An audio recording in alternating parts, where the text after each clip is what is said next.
செண்பகராமன் புத்தூர், இரச்சகுளம், பூதப்பாண்டி, சுசீந்திரம் உள்ளிட்ட பகுதிகளில் பெய்த மழையால் பழையாற்றில் வெள்ளப்பெருக்கு ஏற்பட்டுள்ளது. இதனால் கரையோரம் வசிக்கும் மக்கள் பாதுகாப்பாக இருக்க மாவட்ட நிர்வாகம் அறிவுறுத்தியுள்ளது.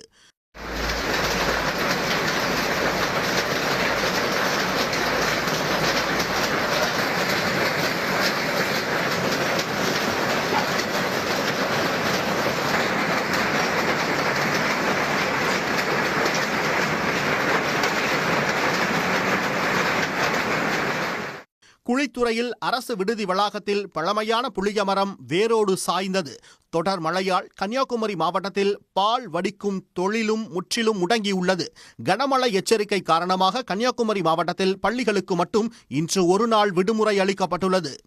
24 மணி நேரத்தில் கன்னியாகுமரி மாவட்டத்தில் அதிகபட்சமாக திற்பரப்பு பகுதியில் 18 சென்டிமீட்டர் மழை பதிவாகியுள்ளது.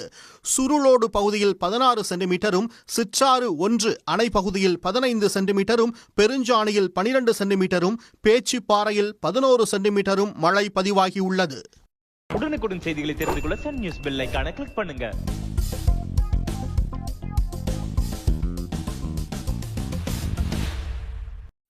கன்னியாகுமரி மாவட்டத்தில் விடிய விடிய கொட்டிய மழையால் நீர்நிலைகளில் நீர்வரத்து அதிகரித்துள்ளது.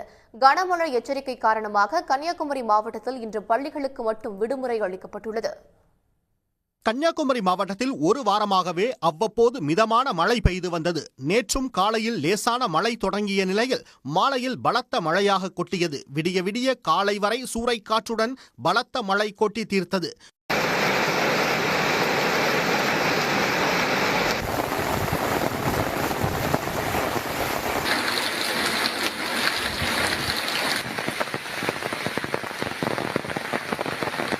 தொடர் மழையால் திற்பரப்பு அருவியில் தண்ணீர் ஆர்ப்பரித்து கொட்டியது.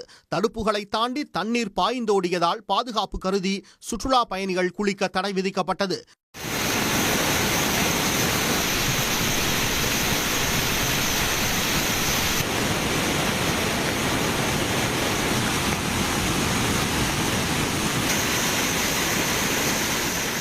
பேச்சிப்பாறை, பெருஞ்சாணி, சிற்றாறு அணைகளின் நீர்வரத்தும் அதிகரித்துள்ளது. காளிகேசம் பகுதியில் காட்டாற்று வெள்ளம் பெருக்கெடுத்தது. இதனால் புகழ்பெற்ற காளி கோவிலுக்கு செல்லவும் தடை விதிக்கப்பட்டுள்ளது.